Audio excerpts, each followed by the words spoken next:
So, in the 2 years of the pandemic, you got the news telling you got a 20% inflation on those 2 years.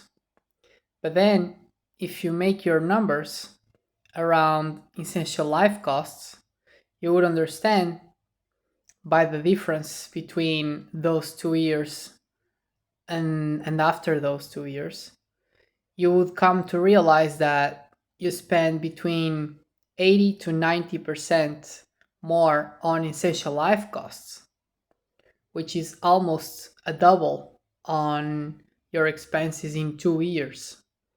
So, if you see this because you run the numbers on your expenses and they tell you inflation was on those 2 years combined 20%, do you think that's really the truth?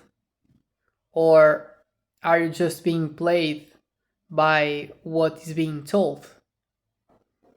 And then you don't know why you keep working for 40 years and you never have enough money to retire and be on a comfortable place.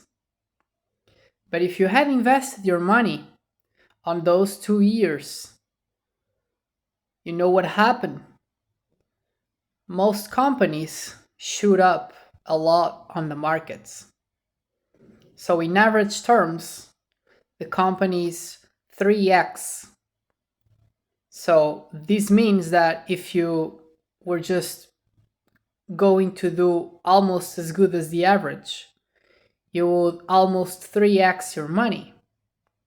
So, essentially, if you 3x your money on those 2 years, even with expenses going up between 80 and 90%, it wouldn't matter because relative to the money you would have would be less, so you would be wealthier anyways.